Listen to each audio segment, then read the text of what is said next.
Hello, Charlie Roadman here, Austin criminal defense attorney, and today I want to use a scene from the movie My Cousin Vinny to explain something that's common in criminal defense. Okay, most defense attorneys love this movie. There are dozens of reasons, but the most important one is that two innocent people are acquitted at trial, and defense attorneys love that. One of my favorite scenes explores a dynamic that most defense attorneys experience all the time. Okay, and that's often that when people hire us, they think we can go to the courthouse and explain to the judge why they're innocent and the case will be dropped. For example, if there's a warrant out for somebody, or if we're trying to get somebody out of jail, or it's the first court date, they think we just go explain the situation and the case will be dismissed.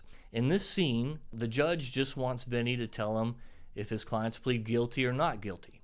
But Vinny wants to explain to the judge why his clients are innocent. Now let's go ahead and watch the scene. How do your clients plead? My clients are caught completely by surprise. They thought they were getting arrested for shoplifting a can of tuna. What are you telling me? That they plead not guilty? No, I'm just trying to explain. I don't want to hear explanations. The state of Alabama has its procedure. And that procedure at this point in time is to have an arraignment. Are we clear on this? Yes, but there seems to be a great deal of confusion here. Mr. Gambini. See, my clients... Mr. Gambini. All the way. Okay. All I ask from you is a very simple answer to a very simple question. There are only two ways to answer it, guilty or not guilty. Your Honor, my clients didn't do anything. Once again, the communication process is broken down. It appears to me that you want to skip the arraignment process, go directly to trial, skip that, and get a dismissal.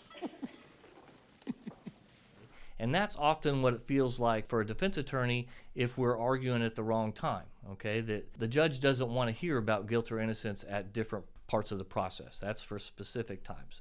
Now, of course, it's understandable that people want us to argue their innocence at every possible point, but that's not how the system is set up to work. All right, another thing that's kind of funny about that scene is that Vinny's actually arguing with the wrong person at this time. At this point in the process, the only people that could offer his clients a dismissal are the prosecutors, and that's the guy sitting at the other table laughing at Vinny. The judge doesn't create the dismissal. A judge signs it once the prosecutors have offered it. So Vinny's arguing to the wrong person. There are situations where convincing a judge that the evidence is questionable is appropriate. For example, if the judge is setting bond conditions or trying to decide whether someone can get out of jail. But there are a lot of times when the judge isn't going to listen at all to the facts of the case. The one exception to this rule is if you actually do have concrete proof that the client, the defendant, is 100% innocent. Okay, something like a video of the actual incident they're describing that shows the client's innocent. Now, you can, as a defense attorney, if you have that evidence, you can sort of go straight to the prosecutors. You call them directly and you show them the evidence.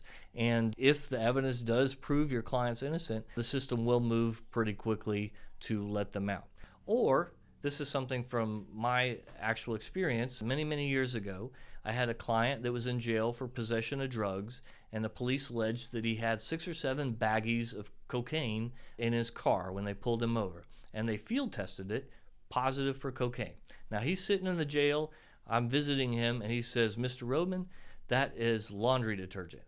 And I'm like, "Really? Okay, 6 or 7 baggies like that?" And he said, "Yeah, my mom set it out for me like that, so I would know how much laundry detergent to use with each wash." And I was like, "You're a grown man, but okay." Now, if I go tell the prosecutors and they go retest that and it comes back positive as cocaine, there are going to be a lot of people mad at you for wasting their time. And he said, "I understand, it's laundry detergent."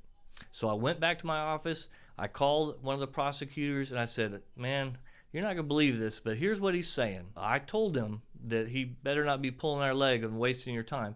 And so the prosecutor said, "Well, Charlie, I'll go ahead and retest it."